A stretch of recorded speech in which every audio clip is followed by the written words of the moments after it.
Hello, everyone. Welcome to Random Encounter 354 or 354. Hey, have you heard of the critically acclaimed MMORPG Final Fantasy XIV with the expanded... I can't even get through it with a straight face.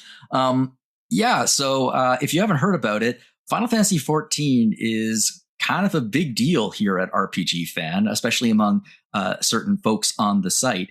And we have two of them today. Joining us are Mike. Hello. And Caitlin. Hey there. It's been a while. It has been. The reason why we're here today is because Final Fantasy XIV just got a brand new release on a system that some people are actually surprised can handle it, which is the Switch 2. So far, the reception pretty much across the board has been very, very positive about this particular port in terms of how they shoved it in there.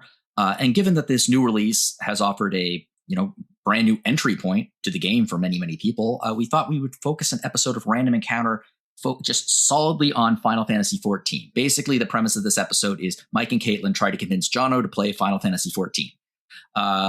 And we'll see if they have any luck with that. I have to admit, every single time I have you on the show, Caitlin, I kind of walk away going like, I should play Final Fantasy XIV in like a but dreaded... you don't. I don't so because... I'm not doing my job well enough if I'm not making you take that leap. Well, this time you have a party. You and Mike are a party. You can go into this raid together and beat me. That's the thing. Mike is usually a paladin. He's the tank. I'm the healer. I keep him alive, so he's going to beat you. Okay. This has turned more. My opening was not meant to be quite this confrontational, but here we are. Let's talk a little bit about the history of Final Fantasy XIV, just briefly. So Final Fantasy XIV very infamously launched back in, a long time ago, 14 or 6. Wow. How many years ago was it? It was 2010. 2010. Yeah. Mm-hmm. It launched. It was a critical and commercial disaster. It was bad. I remember the reception of this game when it was released, and it was not good. In our very first review on the site for the game, Stephen Harris gave it a 50. And that was not an unusually low score for the time. But Square Enix did something that most video game companies don't do. Certainly none do anymore, except with maybe the exception of CD Projekt Red, which was they were like, nope, this is a matter of pride. I guess it's a numbered Final Fantasy. We have to fix this thing. And they did. They brought in Yoshi P, and thus began probably one of the most famous comeback stories in video game history. There was an in-game apocalypse, and the game was like rebuilt and relaunched 3 years later in 2013 as A Realm Reborn, and to absolute critical and commercial acclaim. Since then, of course, there have been just about a half dozen updates. We had Heavensward, Stormblood, Stormbringers, Endwalker, Shadowbringers. Shadowbringers, right. And most recently, Dawntrail. And this game told a massive, massive story over many, many of these expansions, and recently ended it with Endwalker in 2021. And now I believe they are on a brand new adventure. So yeah, this game is pretty damn popular. It has about 30 million registered players. It's probably the only MMORPG that can actually legitimately challenge World of Warcraft's throne. That being said, World of Warcraft still eclipses it in terms of lifetime accounts created, I believe. But that being said, in terms of enthusiasm and passion, I don't think that anything can quite eclipse just how popular Final Fantasy XIV is. Like, the folks behind it are treated like rock stars. There's a deep, deep attachment to the lore, stories, and characters. In terms of investment, personal investment, those who love Final Fantasy XIV tend to love it way more than those who love World of Warcraft. That's a generalization, but generally, I think it's true. I'm curious, the two of you, when did you jump aboard originally? June 28th, 2013. I'm not sure how specific you wanted, but... I was looking for AM or PM, but fine. Be lazy. It was 11:24 p.m. I'm looking at my first screenshot, which thankfully has the date and time in it. Wow. Okay, that is precise. I did not come that prepared. I'm sorry. I know the month I started playing, but not the time. I'm sorry. It was probably in the evening. It would have been in the evening, but it was like December 2013 for me. We got a PM. That's perfectly fine. We're good there. Okay, so when you first played it, like the very first time you sat down, obviously both of you had tremendous familiarity with Final Fantasy going into it. And like all Final Fantasies, this game shares certain tropes and certain, the crystals, for example, chocobos, that kind of thing. From the controversy of the original, did you expect to like it as much as you did? Well, I didn't know anything about the controversy of 1.0 when I started playing. I honestly, I don't remember if I'd even heard of it at that point, or if I had, it was just a blip for me because it was like, well, that's done. It's 2.0 now. So I kind of went into it a little bit fresh, but I learned about the history afterwards, and it's still been kind of a thing where like a part of me is sad that I didn't get to experience 1.0 and all of its horribleness, just to have a point of comparison and to be like a true legacy player and have played since the beginning. But the other part of me is like, janky glory. I don't know if I had played 1.0, maybe I wouldn't have stuck with it. Certainly people have, but it flopped for a reason. And I had a lot of trepidation coming into even 2.0. I wasn't sure that I was going to like playing an MMO. I thought the story isn't going to satisfy me. And I was like, I don't want to pay a monthly sub. I'm not going to like this enough to be paying money every month. And I was proven wrong, but who knows? If it had been 1.0, I might have been like, this, I'm never playing an MMO again. Yeah, I totally get that. My experience with MMOs is pretty much limited to World of Warcraft, which I was addicted to for one summer when I was working in... One summer later. One summer, it was I was working in summer stock theater, and once the rehearsals had stopped, we were just doing like a show in the afternoon, and I had nothing else to do in this incredibly small town. So I just started playing World of Warcraft, and I liked it. It was fun until I realized that, I need to play with other people. I don't like that very much. And I was like, wait, I can't. Okay, if these dungeons are way too difficult for me to do by myself and they're complicated. Nope. And then I just kind of noped out of it eventually. I was just like, this really isn't my thing. I guess I'm more of a single player video game person. And from that point on, I never really felt tempted to come back to an MMORPG until, of course, Final Fantasy XIV, because A, it's a property I love, and B, many people on the site, yourselves included, adore it. And we still play it, so you wouldn't have to play it alone if you didn't want to, or although you can now, because pretty much all the main story is playable by yourself if you really want to. Okay, that actually makes me want to play the game somewhat more now. Well, see, that's all we had to tell you. I guess we're done. Sorry, the way that made it sound, Caitlin's like, you can play with us, or I guess you can play alone. I'm like, I can play alone? Dismissing both of you out of hand. Yep, that's fine. I know I've told my story before, but it's been a while, and this is a good time to quickly rehash it, but I didn't want to play it. I knew about 1.0 because my brother played it. My brother was big into Final Fantasy XI. I never played 11, so I just heard about it. And like, just the way that game was designed, like, I don't think I would have liked it. Like, it was more grindy than I really want in an RPG. If you died enough, you could actually lose enough experience to D-level. And then like the equipment you had on wouldn't work if it was like at that level. I'm like, wow, that sounds like a big pain. I don't want to do it. Like, he enjoyed it, but like, I always heard about all that stuff and it just really turned me off. And he played 1.0 of 14 and told me about just how bad it was, along with what I read online too. And I'm like, well, I think I'm not going to. So it was the summer before A Realm Reborn came out, and I was like loosely following it because, I work at this RPG website. So like, I knew what was happening, but I was like, no, I'm not convinced. I don't know about this one. And it was the E3 that year, that June, May or June that year. And a few of the guys from the site were like, hey, we should, go play. We should get in line and do this thing. It was one of the primal battles you could do. And I'm like, no, I'm not going to play that game. So I'm not going to stand in line for a couple hours and play this. Like, it's so funny thinking back now. It's like, no, I'm never going to play that. And I didn't. They played it and they said it was great. I'm like, eh. And it wasn't until later that summer I got home and they had signups for the beta version. And I was convinced to at least do that. You can play it at home instead of a battle, just play at your own pace. And I'm like, all right, I'll see how that goes. And I've never left.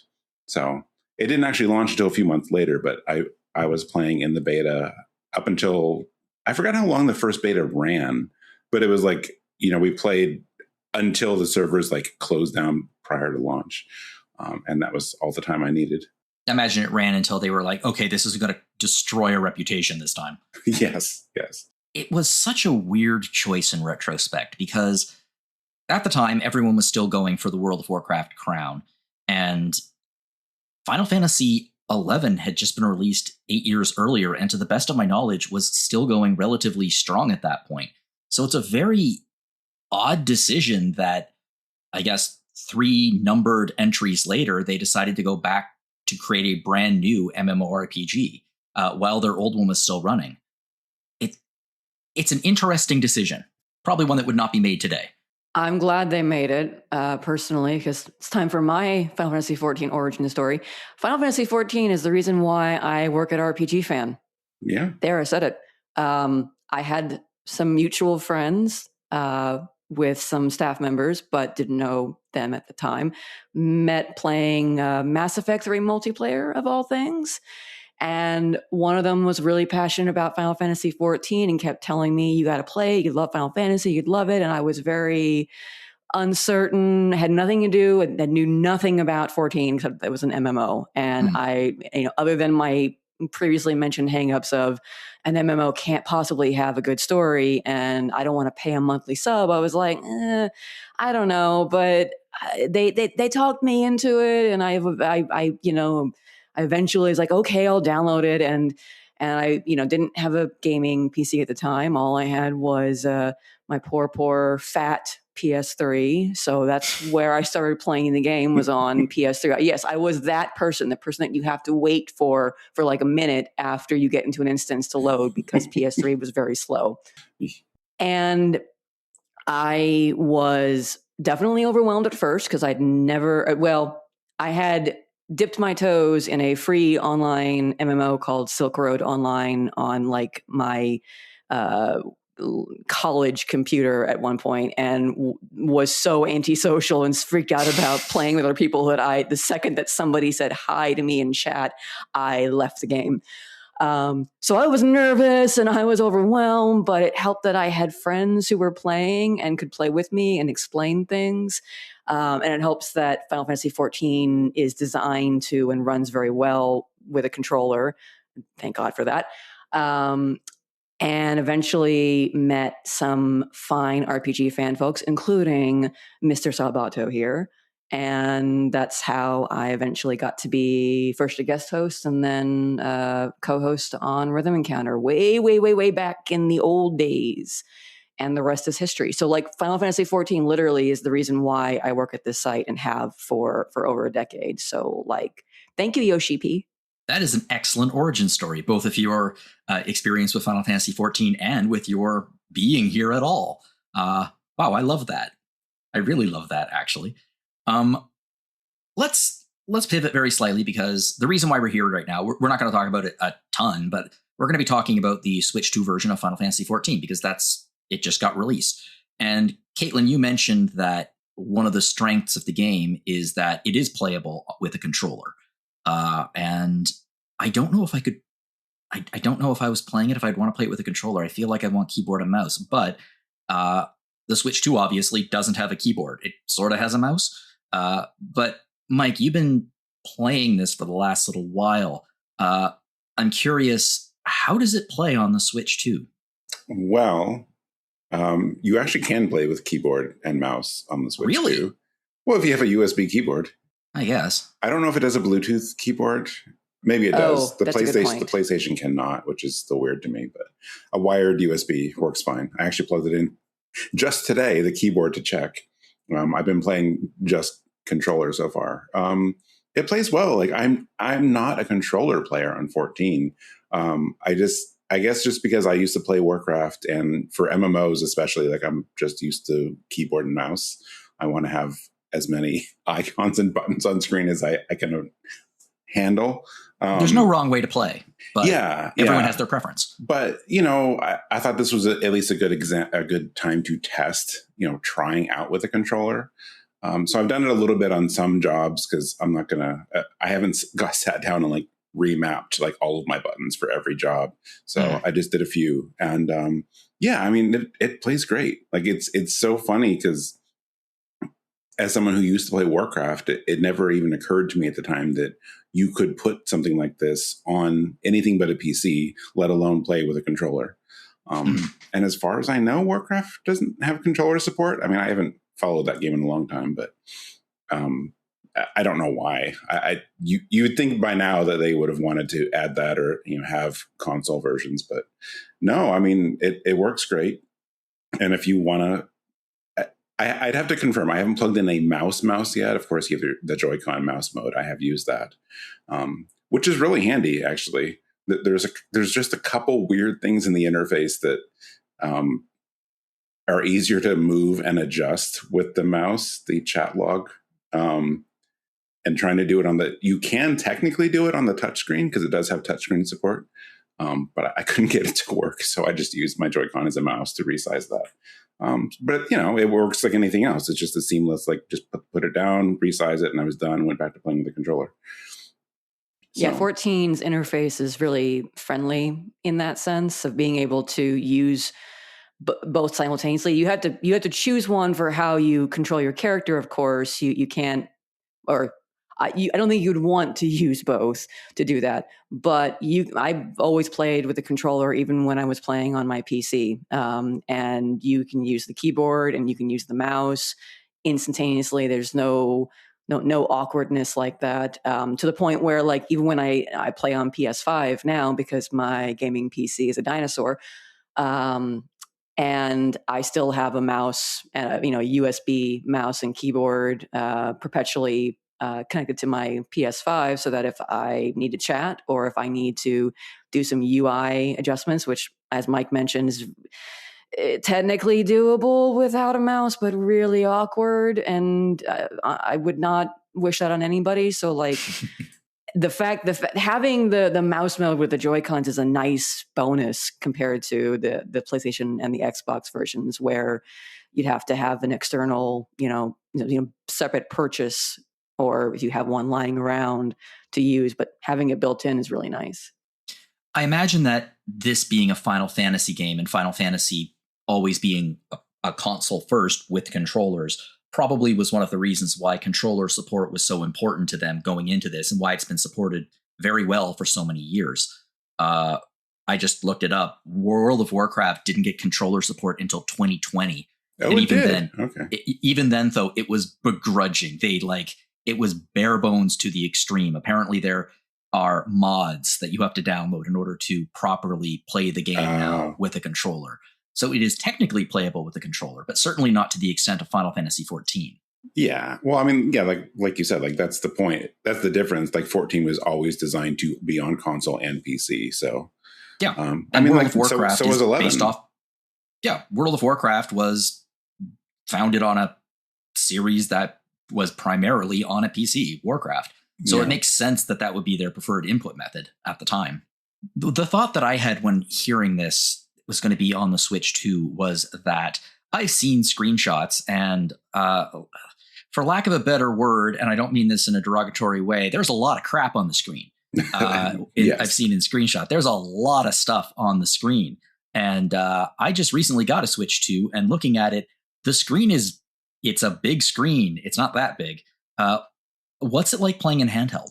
Can you play it in handheld with that? Like you can. Hey, I mean, I briefly was playing on my Vita with remote play years ago, just to do. I've done that too. Yeah, gathering and crafting. Like I wouldn't want to do combat because there was too much lag, but it worked. I could see what I was doing. I mean, the nice thing is you can adjust the interface. I still got to mess with it and see if I can easily do this. I can't remember because I don't ever have more than one full HUD set up, but like you can scale every element on the screen. So like whatever you set up for your TV, if you switch to handheld, you probably want to just enlarge some of the elements and maybe don't have everything displayed all at once, but it's totally playable. I've done it on handheld. I switched between that and TV. I think ideally, if you can configure it where you have bigger UI elements when handheld and smaller ones on the TV. That's a good balance, but it works fine. It's weird to think that the Switch is actually powerful enough to run this. The Switch 2, sorry. I realized that I've been playing the Switch 2 since I got it, and I don't usually play handheld. I usually just play on my screen, and I bought a new Pro controller. But like, functionally speaking, nothing has really changed for me, except for the fact that my games don't really lag like crazy anymore. That being said, I'm still pretty impressed that this thing seems to run really, really well. It's especially with that many people. Like, it's an MMORPG, so I believe there are like up to it's 70 plus people matches. Only in some things. Like most content is 8 people or 24 people. Okay. Or 4. Well, if you're out in the overworld at an expansion launch fighting Super Fate, there'll be more than that. That's true. And it'll be very, very interesting to see how the Switch 2 handles like the new Super Fate bosses in Evercold. I'm looking forward to the slow FPS. Yeah, like launching it now makes sense because it's not like there's not a huge influx of people playing right now like there will be in January. So we'll see. We'll see how it holds up then. For now, though, I'm really impressed. Like, it doesn't run quite as well as the PS5. I mean, why would it? The hardware isn't there. But like on my PS5, it does fluctuate a lot. Like sometimes in certain areas, I'll still be down to like 30 FPS or something. No, I don't run 4K even on my PS5 Pro. I can't. I need faster frames. Yeah, I probably should adjust it. But I mean, usually it's pretty smooth. It's really smooth.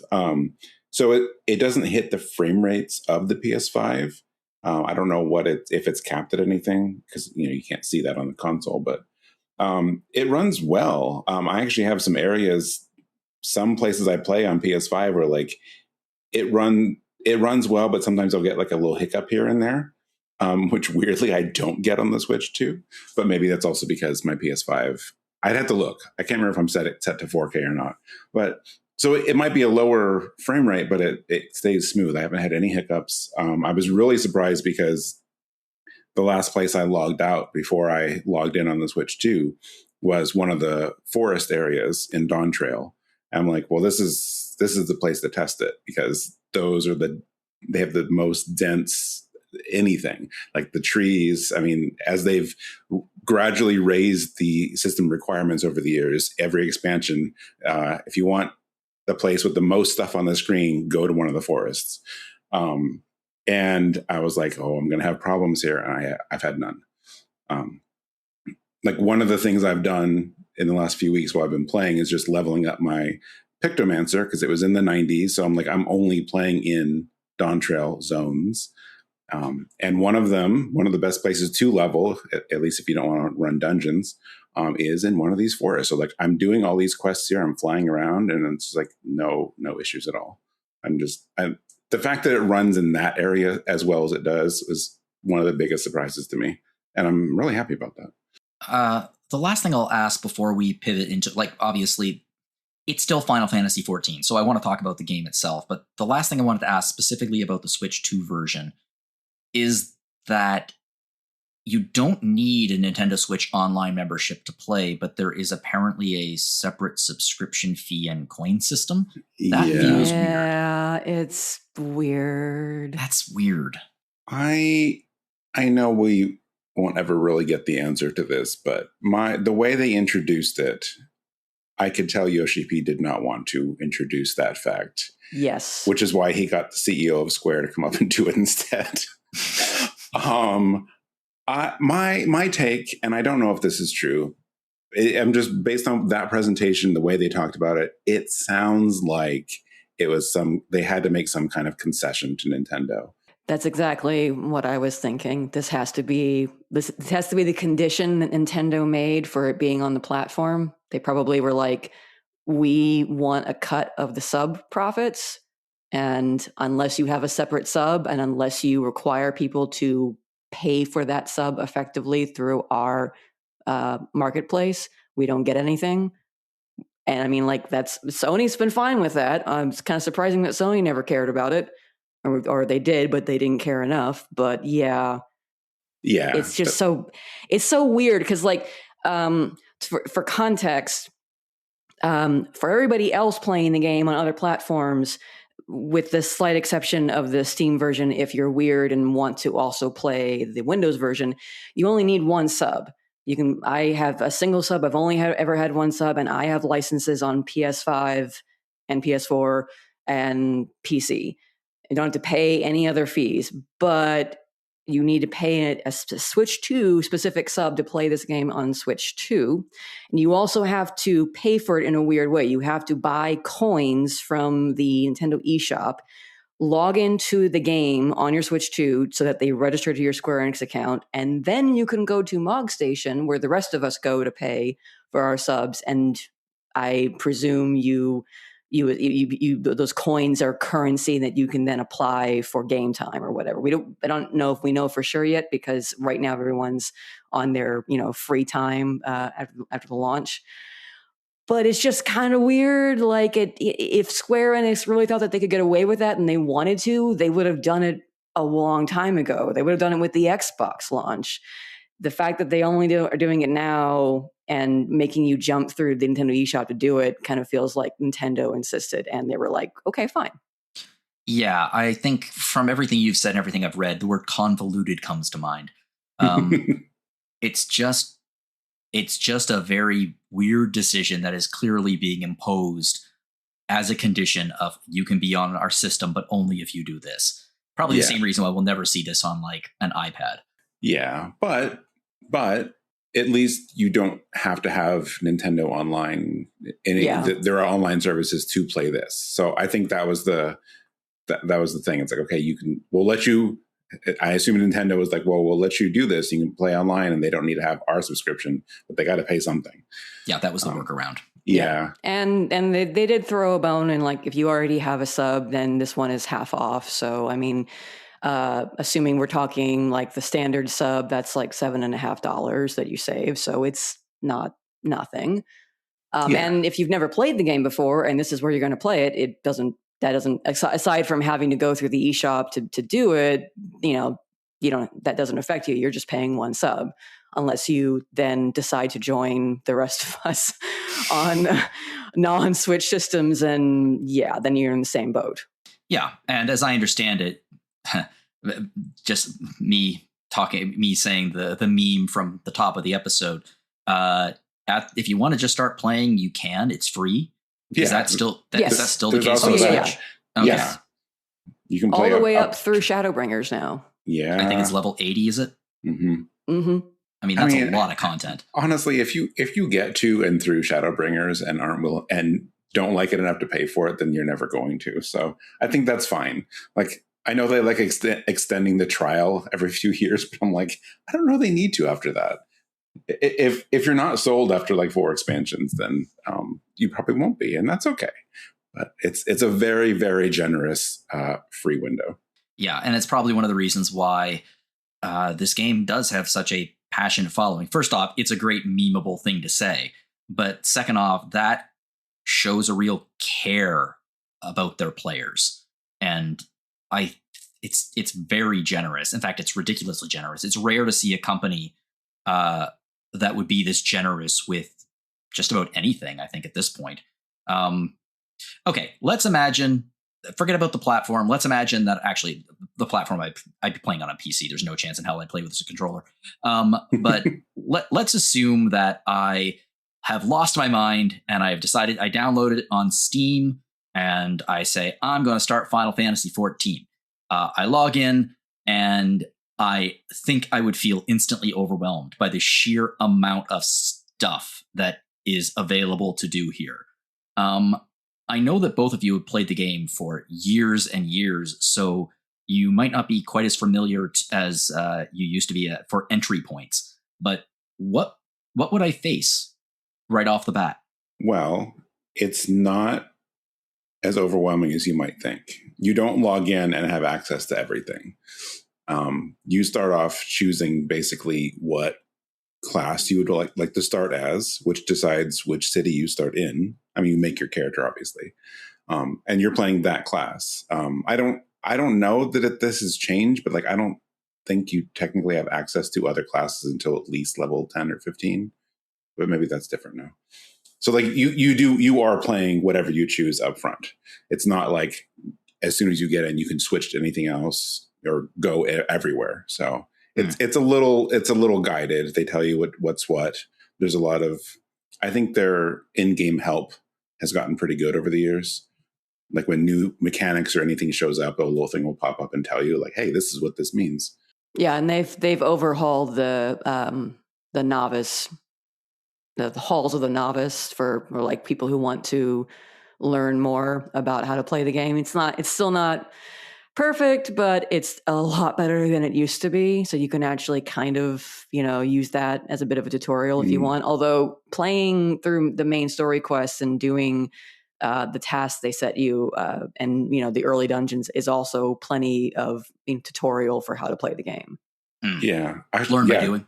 The Hall of the Novice is great. Like that wasn't there at launch. I forgot when they added that, but no, that's really good. Like they literally plop down this building that teaches you walk in and say whatever role you're on, whether it's tank, DPS, or healer, and you go in there and it teaches you, there's like stages on like how this works, what you should be doing as a tank, what it means, what this means, or how to heal people or what to look for. All that stuff. They plop down this building right outside the first dungeon. So you're meant to walk into it before you start playing with other people. It's really good how they do that. And they entice you to go in because when each step that you clear, you get a piece of gear, which is a good piece of gear for where you are at that level. And if you do the one whole run for whatever role you're on, you get more and more. And at the end, you get a ring that gives you like a 30% experience boost. So like they really encourage you to do that. And I think they do well. It doesn't teach you everything in a game, but it certainly teaches you the basics.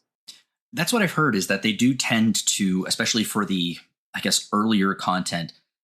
I don't want to say you're speed running it, but there is a tendency. It's an accelerated curve, shall we say, where you're getting tons of experience points to level up as, I guess, quickly as possible. Yeah, they kind of have to because of how they reworked A Realm Reborn. They went back a while ago and they adjusted quests. They removed things. They kind of condensed things, and the goal generally with most expansions too is that by the time you finish the story, you are at the level cap or just about at the level cap. So they had to kind of make it work that way. I think also when they were going through and making these adjustments to the story, that's also when they were starting to allow you to run dungeons with trust, so you could do it by yourself. So that was also a priority. Like they didn't want people to feel if they really wanted to play by themselves that they then still had to go and do multiplayer content in order to be high enough level to finish. So that was the goal, was like you can get to the cap for A Realm Reborn at least just by doing the main story and nothing else. Yeah, and that was not the case in 2013 or for several years actually. It used to be like you had to do a bunch of dungeons, you had to do the side quests. Lots of skin gathering. Yeah, I mean, especially like between like 47 and 50. And it's weird to think about this now, but when 2.0 launched, there were 2 dungeons prior to level 50, like high level dungeons. So that last push to get your last couple levels, all of us were in just those 2. Aurum Vale. Much Aurum Vale. All the time. So like, but that's all they had. They had fates and they had dungeons and some other stuff, but like there are so many different ways to play now. Mm-hmm. So along with streamlining it, you don't have to just do those things. At some point, I kind of want to go through A Realm Reborn, like just make a new character just to see it, because it's been streamlined. The experience is better. The gear they give you is better. They cut out, was it 50 or 100 quests or something ridiculous? They trimmed. So yeah, I'm sure it's a much better experience now too. Oh, as an aside though, Jono, unless you know for a fact that you never want to play anywhere other than Steam, I'd think twice about doing it on Steam. Okay, what platform would you suggest doing it on? If you want to play on PC, then Windows. You just get the Windows version. The problem with the Steam version is that you cannot have a Steam account and a non-Steam account on the same service account. which is like where your characters live, basically. So if you start the game on Steam and then decide you want to play the Windows version, you have to make a whole new account, which means new characters, and like there are level skip and story skip potions if you don't care. But if you're really attached to your character, and most people are, then starting on Steam means you are stuck on Steam unless they sometime in the future decide to not do that. Looking at my backlog, I feel pretty stuck on Steam, period. But I understand exactly what you're saying. Mm-hmm. So in other words, go straight to the source. Go to download the actual thing, which unlike that's very different from most games or companies. Whenever I hear that someone has their own launcher, I'm like, no, I don't want to do that. But in this case, it sounds like it's the right choice to make. Oh, there are third-party launchers you can use too. A lot of people on PC don't use the default launcher. Okay. Let's move into just the gameplay for a second, because my most recent experience playing a Final Fantasy game would be Rebirth, Final Fantasy VII Rebirth. No. Yeah, which is a blend of turn-based menus and real-time combat.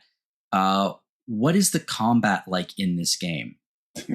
Well, I know this is a basic question, but fairly important. It's certainly paced differently than those games, but also there's also a little bit of real time and turn based, just because you have like cooldowns and timing to do things. So, have you played Xenoblade? No, actually, I haven't, and I really should. Well, shoot! But if our listeners have played Xenoblade, it's kind of like Xenoblade. All right, where you have a palette in front of you, regardless of whether you're playing with keyboard and mouse or controller. You have a bunch of abilities. A lot of them have cooldowns, so when you hit them, you have to wait a little bit for them to become available again. Some of them have much shorter cooldowns, which I won't get into the terminology about the differences between GCD and OGCD, but that's kind of the idea. But yeah, basically, I just got a nosebleed hearing that, so probably not a good idea. Yeah.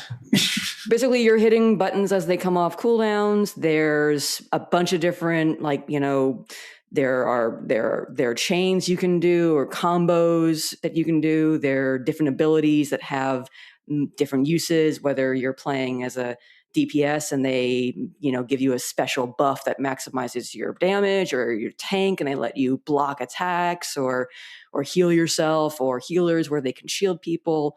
But it's definitely not the fast paced kind of frenetic combat from Rebirth or Final Fantasy XVI, if that's one of the more recent Final Fantasies that you've played. It's still definitely, especially in higher difficulties, fast paced, but there's a rhythm to it. Like once you learn the basic cooldown of your GCD skills, you get used to okay, I got to push a button every couple of seconds, and then I have longer cooldowns that are coming off. I got to keep an eye on those, and it's that sounds like, I don't know, this doesn't sound like it's fun. How is this interesting? But it's like every move is pretty and flashy, and you're using them at optimal times depending on what the boss is doing, what your party is doing.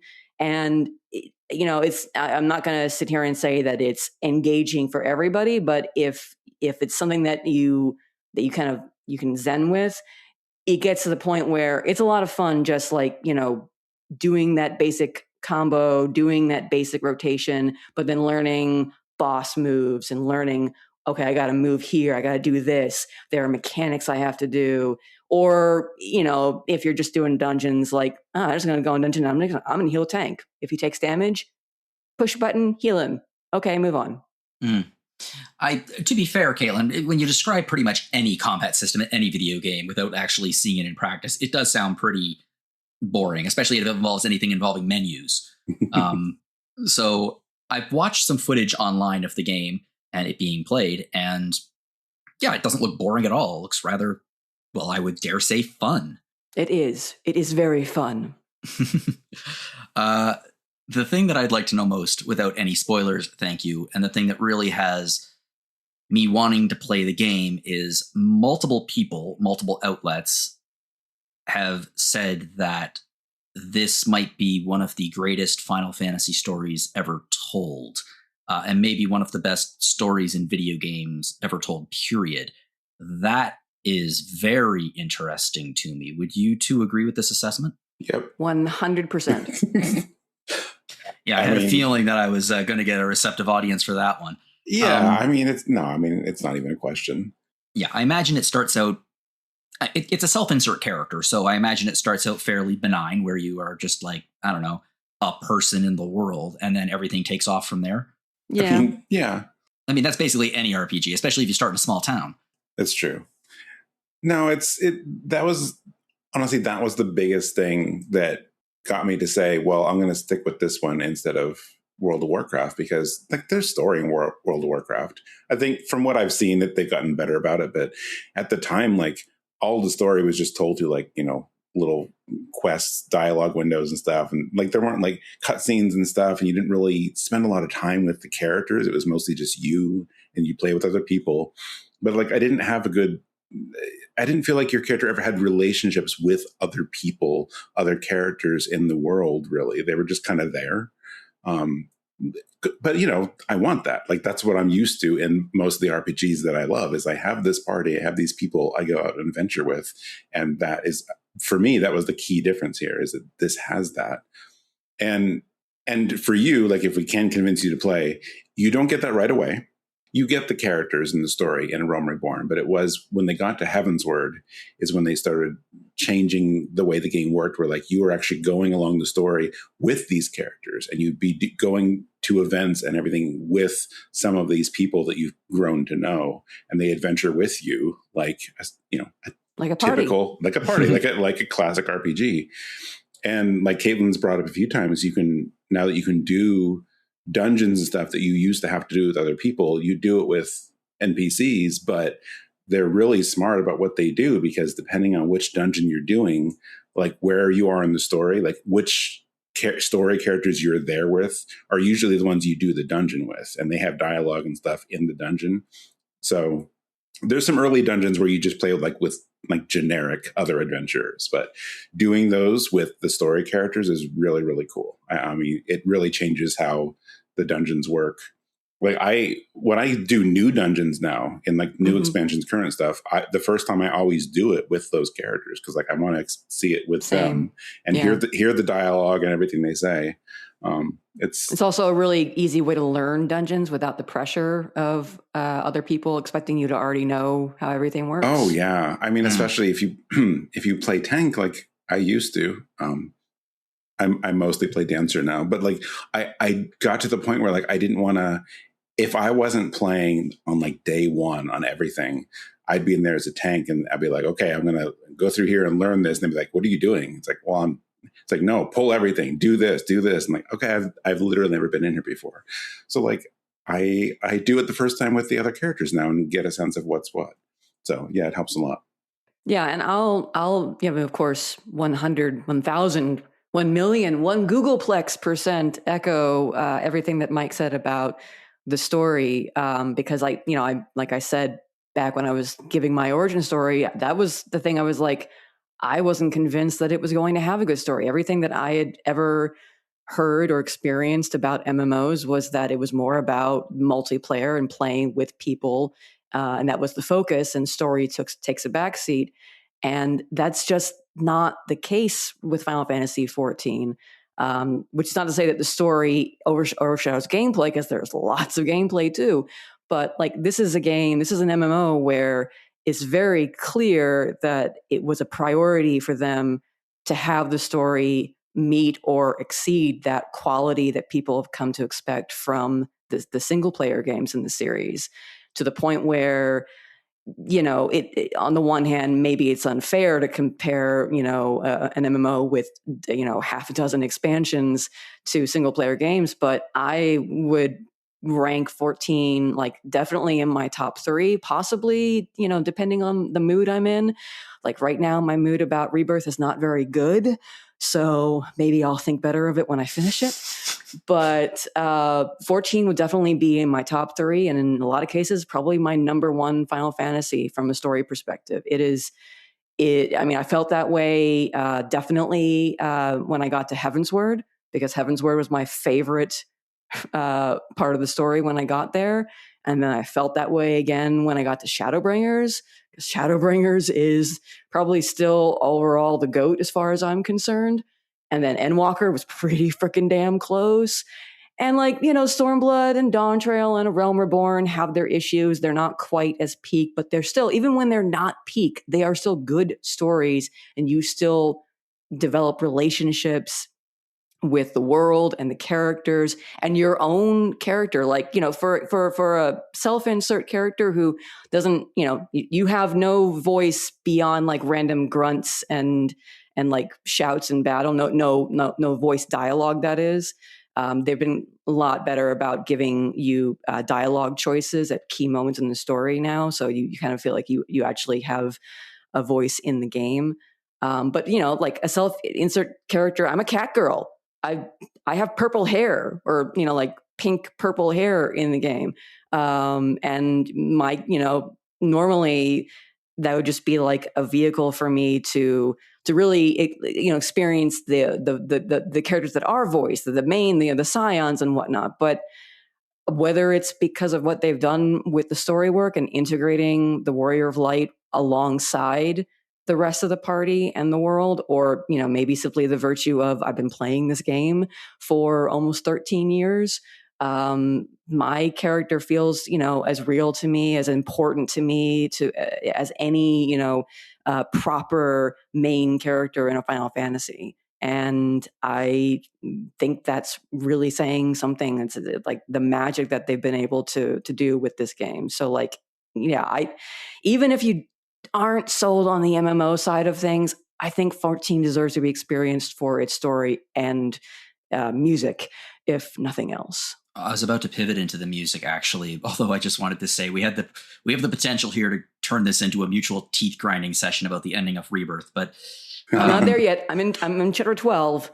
Okay. But I want to be done with this game. I'm so tired of it. It's so friggin', it keeps going and going and going. And it's so good at the first. You're like, I'm never going to get tired of, oh, wait.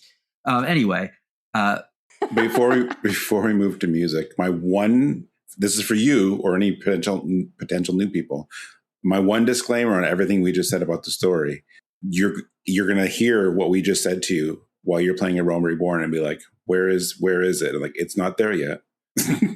Yeah, it's good. It's fine. The problem is people look back and say A Realm Reborn story and everything about it is like, oh, it's so. It's like, no. But at the time, it was so good, and it's only now that they've got improved things that it looks worse in comparison.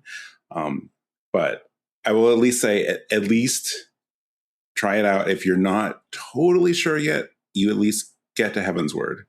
There's a very the thing is that A Realm Reborn was them fixing what was there before. They redid everything, and that's that world. And Heavensward was the first time that this team made something new. So there's a major shift in what they do, especially in the narrative when you get there. So I'm putting that out there only because I am one of those people that if someone tries too hard to sell me on something, whether it's an overall game or a movie or a story, it's this is the best whatever, that gets stuck in my head, and it totally, I can't not think about that while I'm playing and be like, this Yeah.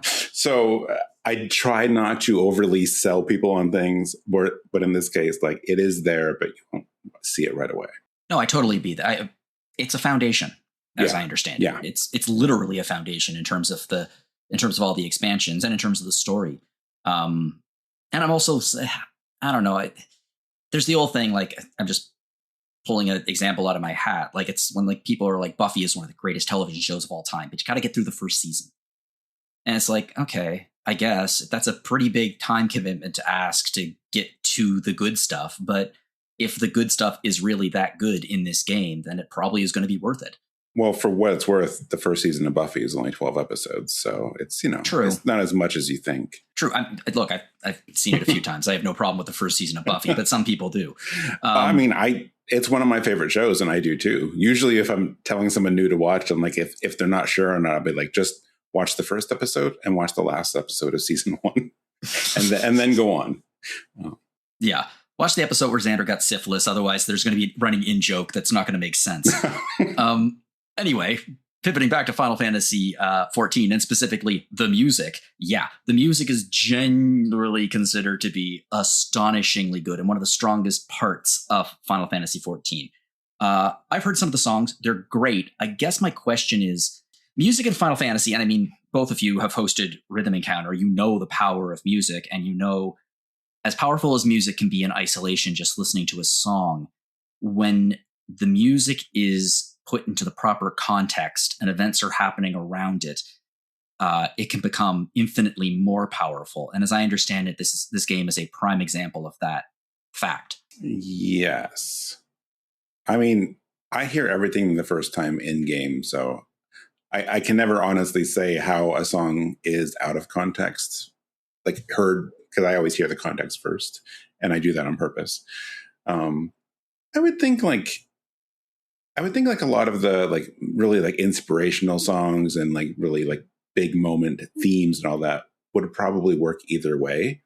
And I mean, it works better with context. I would say it's like the areas and the cities and the dungeons maybe are some of the more important ones to hear in context, because it really like sets the mood of a place. But I don't know. I mean, it varies. You know, we have hundreds of songs here, so that's true for some and not for others.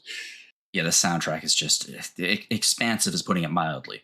Yeah, it's an amazing undertaking that Masayoshi Soken and the entire sound team have managed. And I mean, like, even while battling cancer, like, the dude is a rock star, a literal rock star. Like, this is a game where not only do you have sick tunes in game, but they have their own band where they do band versions of the sick tunes that you hear in game. And they're even sicker because it's a band, it's a rock band. They're called the Primals, and they do concerts.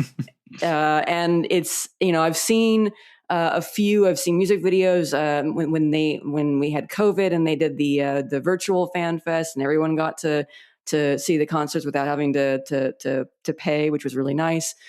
Please do that again, Square Enix. Is such a fun show. Just like, it's the energy that they all have. And it's like, he's not just composing music. He's also performing. Like, I cannot imagine. But I mean, like, yeah, there's so much, there's so many different genres. It's one of the really fun things about the music in this game is you've got a little bit of everything. You've got somber piano music. You've got adventure, dungeon themes. You've got rock ballads for your raids and your trial bosses. You've got, of course, because there's been a lot of tie-ins to other Final Fantasy games, you've got both literally pulled straight from the OST from Tactics, music from old games, but also then you have a lot of renditions and arrangements of classic themes too.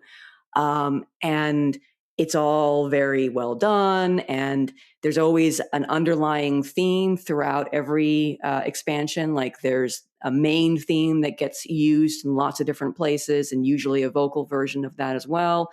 Every area has its own theme that then gets reflected in the dungeon, and some areas end up having multiple dungeons over the course of the post-expansion patches. So, like, I'm kind of in awe of every composer I've ever heard who's able to do that kind of thematic work, where they have one leitmotif and they just do 5 different versions of it, and they all sound different and interesting and varied, but you can hear the through line in every one of them. Like, that takes, I feel like my,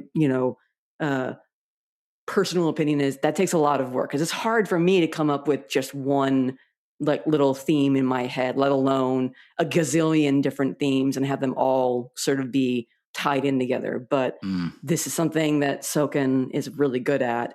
And yeah, like, there's a reason why, like, Final Fantasy XIV soundtracks are a staple for me whenever I'm like wanting to listen to music in the background, or I need something to accompany like a workout or something. Like it's so good. Yeah, that's what I've heard. The themes. I'm glad you brought that up, Caitlin. Like that was again something that started in Heavensward. I think 1.0, and obviously I love Uematsu. I think 1.0's soundtrack was weird. It was like just all over the place. It just felt like everything else in the game, where it was just like, let's just put stuff together. Let's just throw it in there. Like some of the map designs, whatever. It's just like, we just need stuff in here. And I don't think they had a cohesive vision for it. But from Heavensward on, they have each expansion has a theme that's used in all these different ways. And it's another thing that I love. I love hearing what the new theme is and all the ways it gets used. Like not only throughout like the game when you first get it, but like the patches and ongoing, you'll see new renditions of it all the way until the next expansion. It's very cool. I also like that every once in a while, those arrangements, whether it's the piano or the rock, the primal music, whatever, sometimes that makes it back into the game too, in certain areas, which is fun. Yes. That's always that's always fun to have the primals version show up, like maybe in a deep dungeon or something like that, or like PvP or whatever. Yeah. Not that I play PvP. I don't. This is why, Jono, if you're nervous about playing with people in any way, shape, or form because you don't like playing people competitively, I am the same way. I hate competitive games. I like cooperative play, and you can do PvP. Lots of people love it. I've almost never touched PvP, which maybe sounds weird because I review the game. Like I don't even consider PvP when I review the game, the expansions and whatnot. I love playing the game cooperatively with other people. That's to me is that's what I want to do. So PvP is dead to me, but PvE is a good time. I don't really like to play competitively in that sense either. I am a little concerned that I don't know if I enjoy playing with other people or against other people. The most experience I have doing that is, Fallout 76. And that didn't turn out well for anyone, let alone Bethesda. Actually, it turned out fine for Bethesda. Apparently, it's pretty good now. But I just have like very little interest in delving back into it because I don't know. Maybe it's just my social anxiety spilling over into the digital world. But there is that aspect of it which has put up a barrier of entry for me, along with the fact that this is not a small time sink. This is like 200 plus hours at this point. Well, only if you want it to be. If you want it to be, but if you do love it and you get into it and you want to experience the game and the best side quests and everything, basically, if you want to play a Final Fantasy game, play a damn Final Fantasy game. But this one takes like literally hundreds of hours to play through. But there's very little pressure in having to rush through it and get to the end. I mean, unless you have a group of friends and they want to do end game content. Okay, but I provide my own pressure. Yeah, but like what I mean is like, the game isn't obviously isn't pressuring you, and lots of people will like pause their subs when they're not playing. So if you're worried about like getting into that where like I'm playing a sub but I'm not actually playing the game, you can always pause it and return. You don't lose any progress. You don't lose your character. Lots of people. I mean, I think that's what Scott tends to do now. Our illustrious Twitch host is he pretty much only subs when he's going to play through all the post expansion patches and just get them all done at once. Lots of people do it that way too, and that's an enjoyable kind of alternative way instead of thinking of it like this is a game I'm going to play a little bit of every week or like every month. You can, if you really want to, kind of treat it like a pseudo single player game where you just sub for a month or two at the end of an expansion, and you definitely get like a $60 game's worth of stuff to go through, so you don't feel like you've wasted your time or your money. But that's certainly a very viable way to play it. And I think a good way of looking at it too is don't look at 14 as a game, because each expansion has its own. I mean, there's an overarching story, of course, but each expansion is its own story. So, like, consider each expansion roughly the length of a standard RPG. So, it's not one Final Fantasy game; it's 6 or 7. Yeah. And to to get back to social anxiety and playing with other people, I was the same way. Like when I first started playing the game, I was scared about playing with other people. It helped that I had people that I was friends with that I could be on like voice chat with and hang out while I was playing. I think that's part of what, got me comfortable, was having that. And you've obviously got a lot of people from RPGFan who would love to play through content with you if you want that kind of experience. But thanks to that, I got comfortable with it and I got used to running content by myself with other people. And I mean, I'm not going to say that this is the trajectory that everyone can take, but I went from being super afraid about going into my first dungeon about whether or not I was going to up and have people get mad at me, and now I don't do quite the hardest content. I don't really care for ultimate, but I do savage raiding, and I do it with a static of friends, but I also do it with strangers. I'm pretty heavy going into Party Finder and progging fights when my static is done for the week. And I wouldn't have imagined that I would be comfortable with that when I first started, but that's kind of the magic, I would say, of this game. Is if it hits, if something about this game sticks with you and you want to keep at it, you can grow alongside your character in this game and become more comfortable in areas that you thought maybe you wouldn't be. And the other thing I'll say is that, there's all kinds of people, all, multiplayer games, you're going to have people who are dicks. I've run into plenty of people like that, but I've run into lots of perfect strangers who are patient and nice and don't care and funny. It takes all kinds. And especially if you're not interested in doing the harder, extreme trials, savage, ultimate, people are usually, again, TM, usually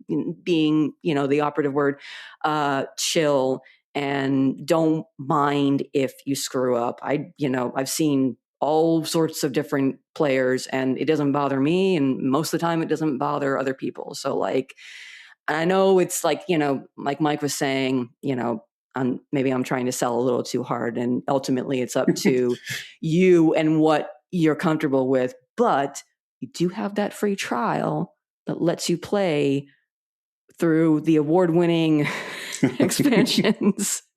So you've got lots of room to run and try it out and see whether or not it might hit with you. Okay. I am not on board, but I'm also not necessarily on the other side of the fence anymore. Not on board. Okay. We got more work to do. What else can we... Here. One, there's something we haven't covered yet. Yeah. What in games where you can play different classes or whatever, what do you like to play? Yes. Because I want to entice you with jobs. I'm trying to figure out we haven't talked about the actual gameplay based on jobs yet. So I'm like, what kind of class or job do you want to play? Generally in games, I usually play stealth. Okay. A ninja. Okay. Yep. That's pretty much it. I like stealth. Okay. But it's, no, I totally understand. And obviously, just because I enjoy playing stealth doesn't necessarily mean that I will enjoy playing a stealthy character in this or another RPG. There are times where it's just more fun to play a warrior. There are times where it's more fun to play a healer.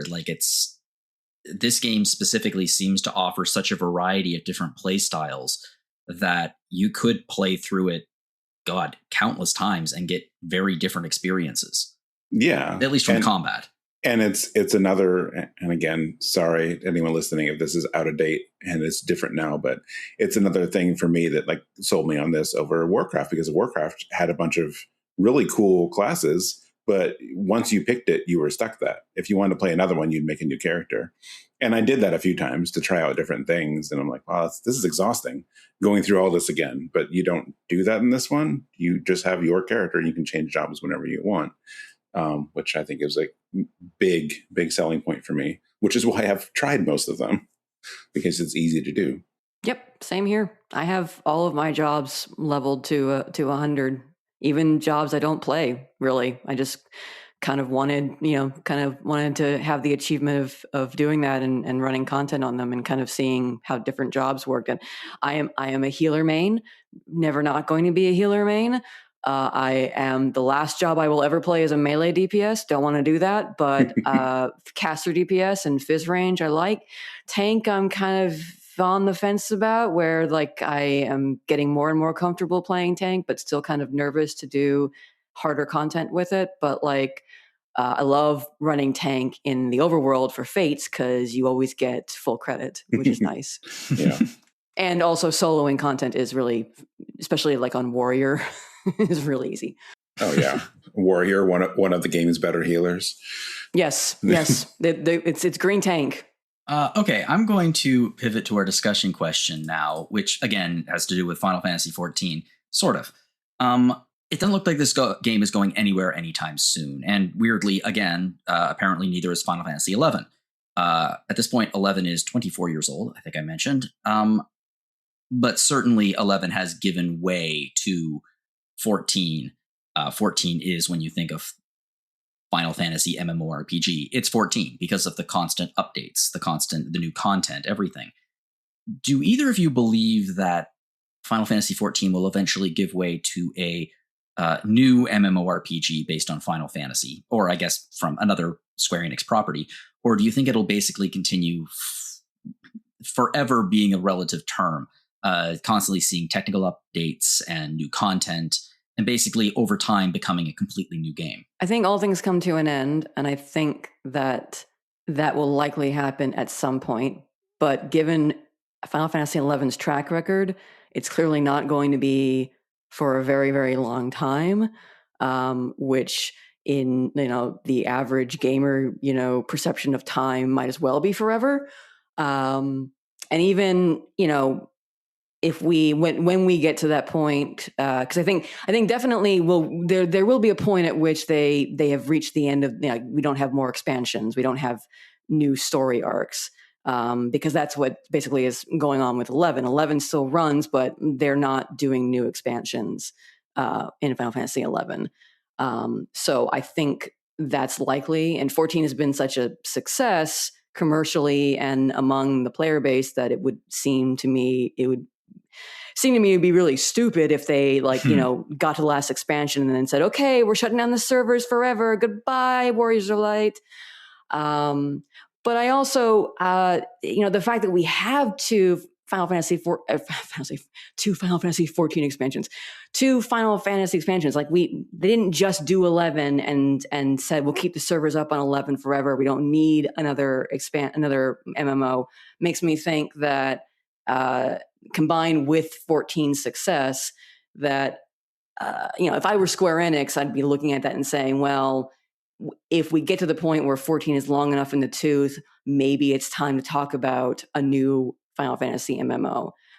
But even if they do that, I certainly, it's one of those things I think about in the back of my mind when I, think about how long I've played this game. It's been now a part of my life for a very long time, and I don't like to think about the idea that there might be a future where it's just everything is shut down. There's no access.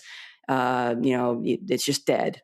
I certainly hope we don't get to that point, but it's always sometimes hard to tell, to predict the future, especially with the way that developers and publishers characterize what's worth spending money on. So that's a weird way of saying, I certainly hope it'll be around for a long time, but only time will tell how long that time is. I just hope it's as long or longer than 11, because 14 is my baby. I was, when you were talking about that, I was doing the math in my head and realizing that I've been playing this game for over a quarter of my life now, which is a lot.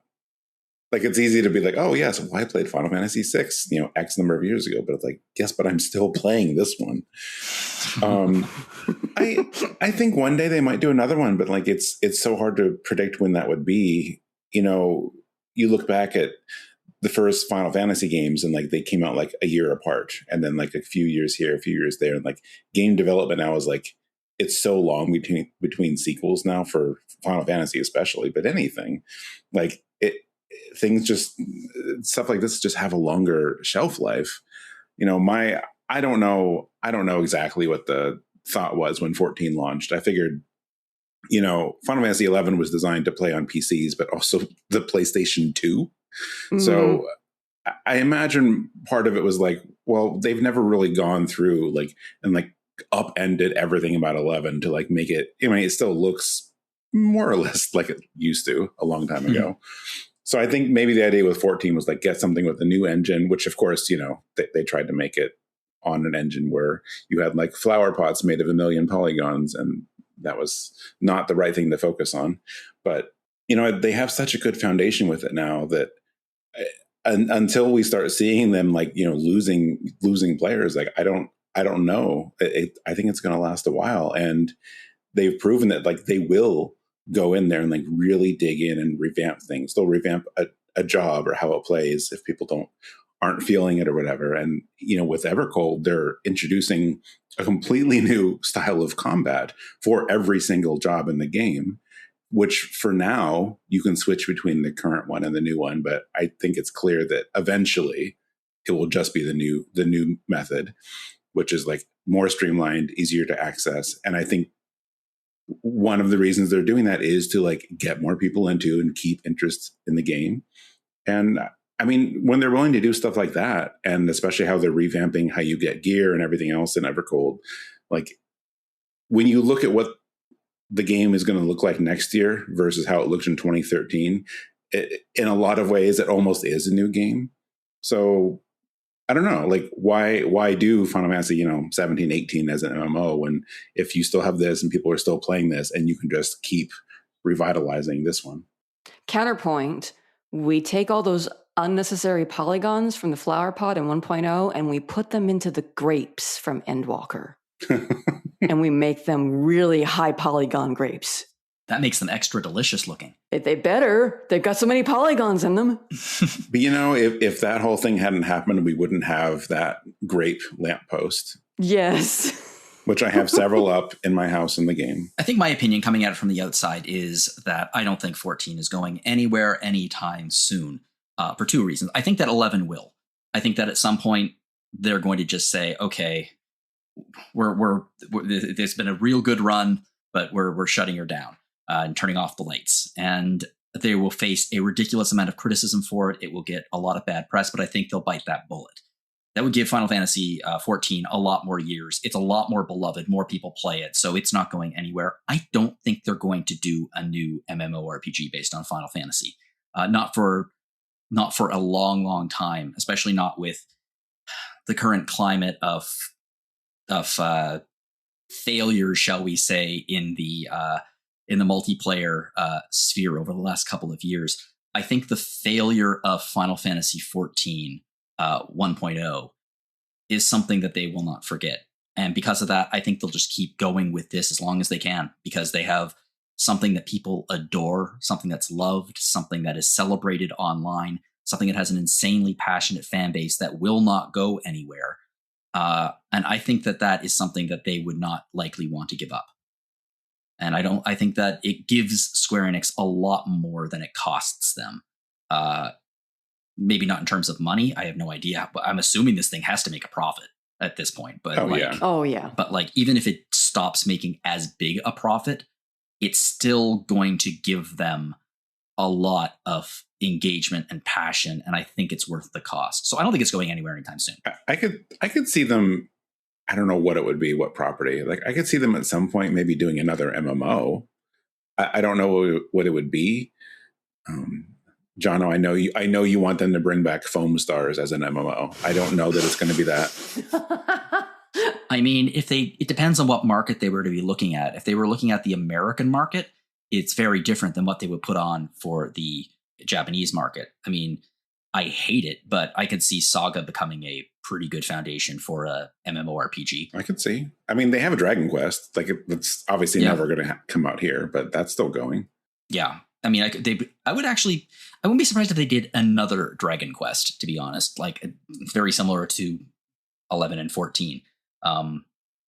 But yeah, I don't think I don't think they'll touch Final Fantasy again. With our luck, they'll make a friggin' Chrono Trigger MMORPG, and everyone will just be like, "Can you? Oh, God damn it! You're giving us a sequel, but it's a MMO." Xenogears.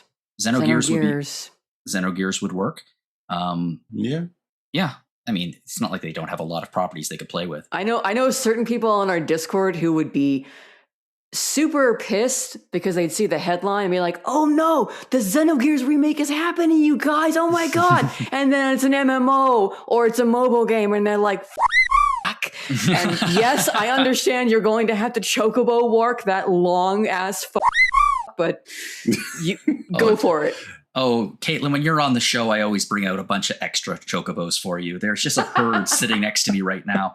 I mean, they'd have to remember that Xenogears exists for them to do something with it. Yes, that's true. I mean, kind of same with Chrono Trigger at this point, really. Yeah. At some not E3, we're going to get like an unexpected just bombshell go off with something Xenogears or Final or Chrono Trigger, and it's just going to blow us all away. We're all going to lose our minds. And hopefully neither of them are a mobile game. Anyway, let's move on now to the talking about the store. If you are looking for ways to support us here at rpgfan.com, we have a store. You can find it at www.rpgfan.com/shop. We have lots of things in there. We have clothes, mugs, tons of stuff. Wow, it's been a few years since I don't think I mentioned the baby onesies in a while. Do we still have the baby onesies, Mike? No, they took them out last time I looked. They didn't even tell me. Well, that's just horrible. Oh, that was the draw. They killed the golden goose. I mean, we actually sold several too. So it's not like it was just like funny to me. It's like people actually bought several of them. Well, if you are looking for a way to support us, that's a great way to do so. Another way to support us is to check out our podcasts. You can check out past episodes of Random Encounter. Last week, Ben was here to chat about the first piece of DLC for Pocopia, Bubbly Basin. And Hagen was here to talk about the Gothic 1 remake. Mike, are you enjoying Bubbly Basin? I can't get enough of it.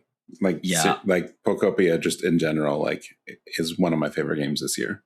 I am going to Nova Scotia for September again, as I usually do, and I am leaving the new Switch 2 here so Amanda can purchase and play Pocopia while I am gone. You are sacrificing for her. Oh my God. I'm kind of hoping she might get it out of her system for the month I'm not here, so I'll be able to at least see her in October for a brief period. But yeah, I know that she is looking forward to it. She has been wrapping up all of the content in Age of Calamity. She just got Calamity Ganon last night, actually. Oh, nice. Yeah, so she doesn't have very much left to go, and she'll need something else to play after that, and I think it's going to be Pocopia. We have other podcasts here at RPG Fan. We also have Retro Encounter. Hey, do you like kids, or could you take them and leave them? Well, if so, you'll love this week's episode focused on the best and worst kids in RPGs. That's a great idea for an episode. And just so you know, Rhythm Encounter is still on hiatus, but there are almost 200 episodes released. Most of them hosted by either you, Mike, or you, Caitlin. So please go into the archives, take a listen, and listen to some fantastic RPG music. If you'd like to get in contact with us here at the podcast, you can do so by firing a message off to podcast@rpgfan.com. Would love to hear from you. If you have any ideas for future episodes, discussion questions, any thoughts about Final Fantasy XIV, please send them our way. If you'd like to send me an email, you can do so at my email, jlogan@rpgfan.com, and you can also find me on Blue Sky at jonologan.bluesky.social. Mike, where can we find you online? You can email me at mike@rpgfan.com. And Caitlin? You can email me at Caitlin, I think it's Caitlin A at rpgfan.com. Cool. If you enjoyed this podcast, please share it with your friends to help us get the word out there. And you can also rate us on iTunes or your other podcast player of choice. Mike and Caitlin, thank you so much for coming out tonight and talking about really one of your all-time favorite games with me. This really is a good time for people to get into it. It's on the Switch now, so if you have Switch 2 now, so if you have a Switch 2, you could play it on there. You could bring it. No, I was about to say you could play it on the go, but unless you have the world's strongest cell connection, it would be kind of challenging, wouldn't it? Because it is an online game. Well, see, but that's the thing. You don't need fast connection. You just need a good ping to play this game. Like you can play this game on, probably 5 megabits or less, really, as long as your ping is good. Which is part of the reason I know, Mike, you did testing at a cafe, and I'm sure that's part of the reason why it ran fine. Is it doesn't matter if your speed's slow as long as you've got high or decent latency. Yeah, actually, I will. There is going to be an article about this on RPGFan. Basically, I'm trying to get through my free month, and I'll write up some thoughts. But one of the things I did do, one thing I did test was we went to a dessert cafe, got a peanut butter pie, and I sat there on their Wi-Fi and did a full dungeon, and it was fine, all handheld. So it is pretty much on the go. That is pretty damn cool. Also, I have literally played on my PC using my phone's mobile hotspot. So you nice. Are good, Jono. I really don't have many reasons not to play this at this point.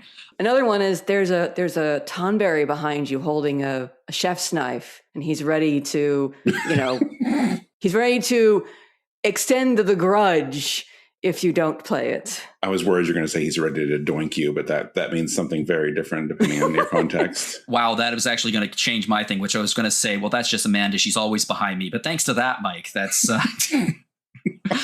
Okay. To everyone out there, thank you for joining us. And whatever you are playing, have fun.